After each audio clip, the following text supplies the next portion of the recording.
What does it take to achieve a more natural sound when you speak in American English pronunciation? And in fact, what could be some of the pronunciation things that we are doing when we talk that make the experience challenging for the person that we're talking to? Well, today we're going to be talking about some aspects of American English pronunciation that you'll want to incorporate into your own speech, and also ones that you'll want to avoid if your goal is to sound more natural and also make the experience easier for your listener to understand you. Good morning, guys. Good evening. Good afternoon. Welcome to the Schwa Mill. This is our American English pronunciation review show here at Fluent American. Again, we've been doing some traveling. We've had some schedule changes at home, so I'm still trying to adjust to find the new times that'll be good for doing the stream, but I still would like to try to get at least 2 or 3 times during the week. So we're experimenting with right now. Good morning, good evening, good afternoon, guys. And to join you in this process, there is me. Hello, my name is Geoff. It rhymes with breath. That's one of the 4 keys to a natural sound in American English, including placement, pitch, breath, trying to weaken your consonant sounds and strengthen your vowel sounds. I want to thank everyone in our Schwa Mill Telegram group who's been sending audio files and things like that. We're going to be, as always, looking at 2 of them and giving some feedback and things. And as I give feedback, if you have questions about anything that we talk about, feel free to put them in the chat. Or if you're watching this in the future in the replay, you can put them in the comments and we may try to address it in a future stream.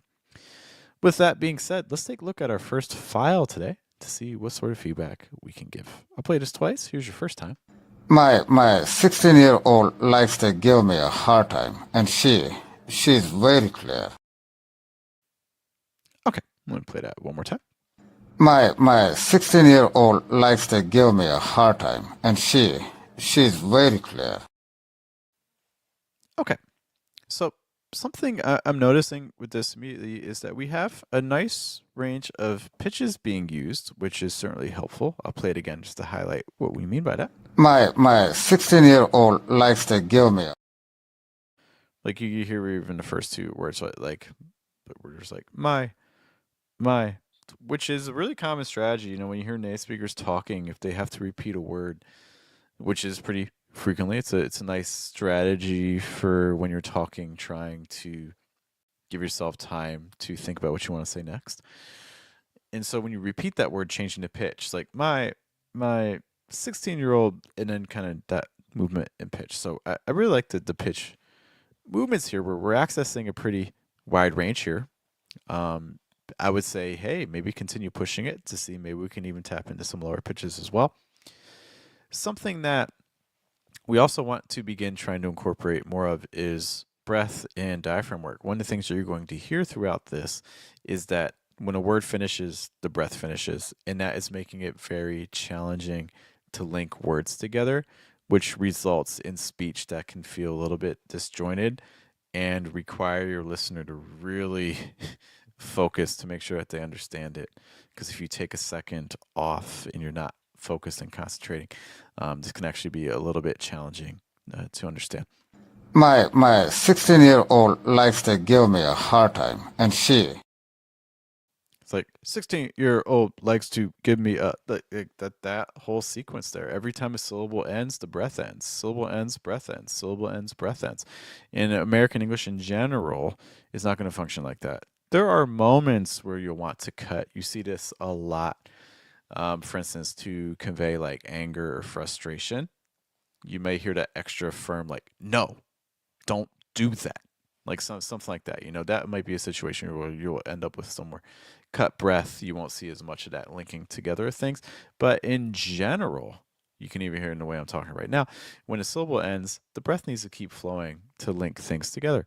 Some of this is also just because American English is so focused on vowel sounds. We give space to vowels. We don't give as much space to consonant sounds. And that's how you're able to join words together. And in this file, I would say the consonant sounds are a bit strong, and we're just not extending the breath far enough. My 16-year-old likes to give me a hard time, and like 16-year-old versus like 16-year-old. Hear the difference in there? It's like 16-year-old versus 16-year-old. 16-year-old. The big difference there is that I'm just allowing the breath to keep flowing instead of stopping it at the end of every syllable. My 16-year-old likes to give me a hard time, and she's very.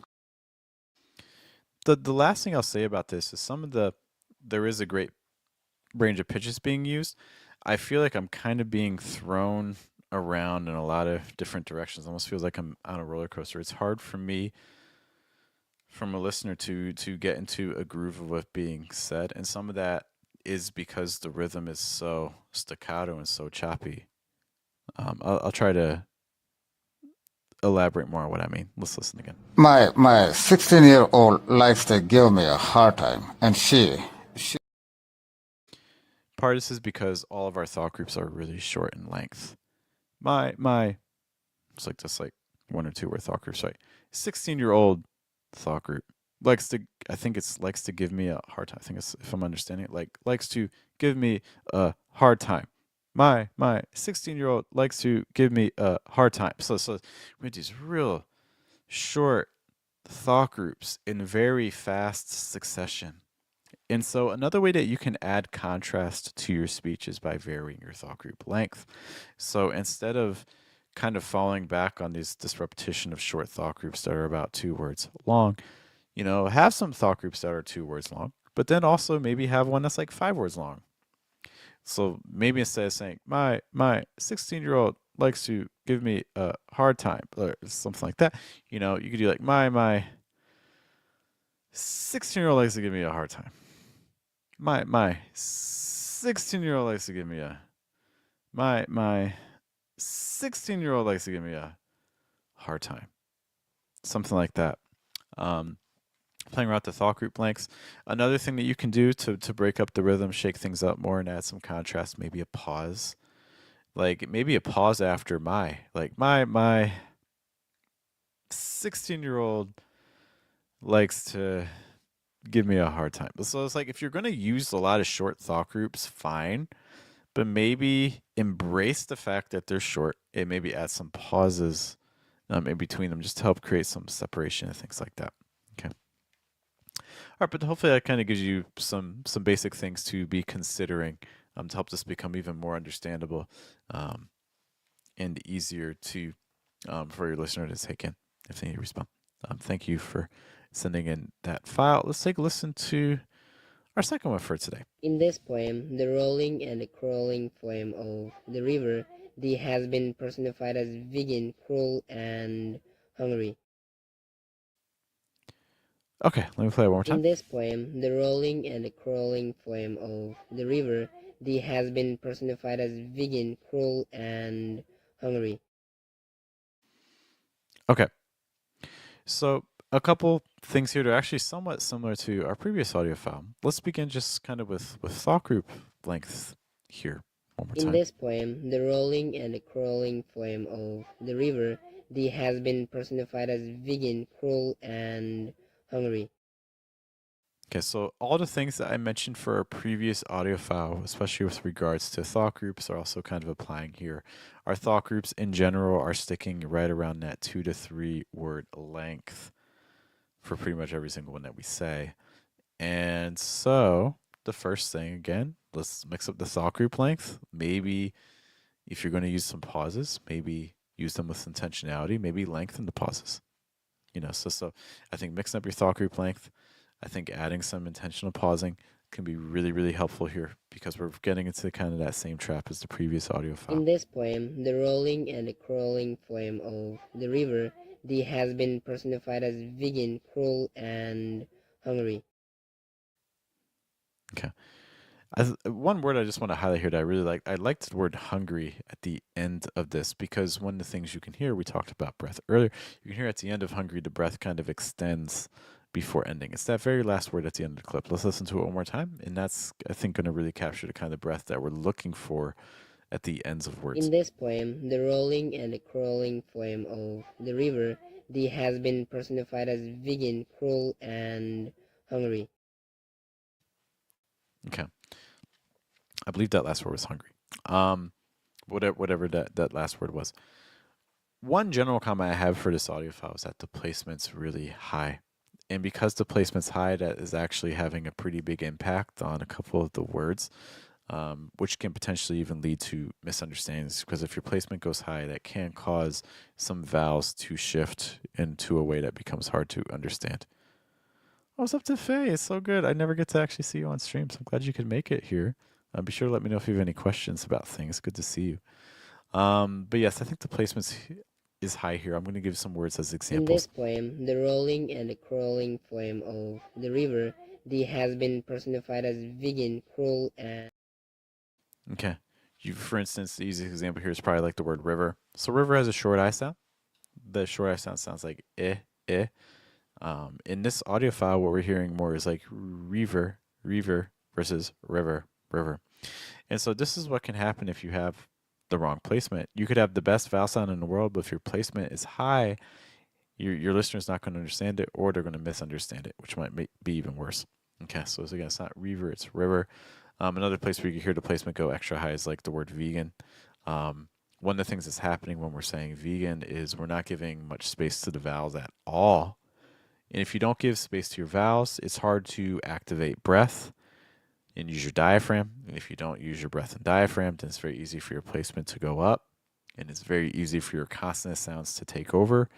And so you end up with a word that doesn't have enough breath, placement's really high, and it gets overly tense on. And so listen to how vegan is pronounced here. in this poem, the rolling and the crawling flame of the river, the has been personified as vegan, cruel, and Vegan, vegan versus like vegan, vegan. It's not even about the V or the G at the end. It's about the E S sound or the E I. If you use like a short I, it's like E vegan, E vegan. You can, when I'm hearing this, it almost sounds like we're almost like really tensing our jaw. Or it's like vegan versus like vegan, vegan. Okay. Um, so we want to try to engage the diaphragm more and try to get some more breath flowing through, and I think that's going to help lower the placement overall because in general the placement for everything is really high. Another way you can tell things are a little bit high placement wise is if we look at the entire pitch range of this audio in file. this poem, the rolling and the crawling flame of the river, the has been personified as vegan, cruel, and hungry. So one of the things that's happening is our pitch range is a little bit limited. It kind of keeps bouncing between this pitch level and then drops and then goes back to the previous. So we get kind of stuck in like these mid range of pitches. And there's a couple moments that are exceptions, but in general, we just kind of keep bouncing between that like kind of like 3 pitch range instead of maybe, notice I'm high now, and now I'm low, also using some low pitches. So to give an example, again, listening to this with a wider range of In pitches. this poem, the rolling and the crawling flame of Okay, and I want to make sure I may be mispronouncing some of these words. So what I'm hearing in this poem versus poem, rolling and is it crawling? I'll use those words. My apologies if I'm hearing these. But let's listen to that first part again and just kind of give an example what this would sound like with a wider pitch range. in this poem, the rolling and the crawling flame of the river. In this poem, the rolling and crawling flame. Do you hear that? It's like in this poem, really high, the rolling, mid range, and crawling flame. So notice that kind of doubled, if not tripled, our pitch range here. So really trying to access a wider range of pitches. And this goes back to some of the earlier things I mentioned too, because the more breath you can add, the more diaphragm you can incorporate, the lower your placement's going to go, and the easier it is to be access some of those lower pitches too. All right, so that hopefully gives you guys some things to be thinking about to recap some of these things that we need that are going to make your pronunciation sound more natural and easier to understand for your listener is 1, we need to get our placement a little bit lower. 2, we need to incorporate more breath and diaphragm use.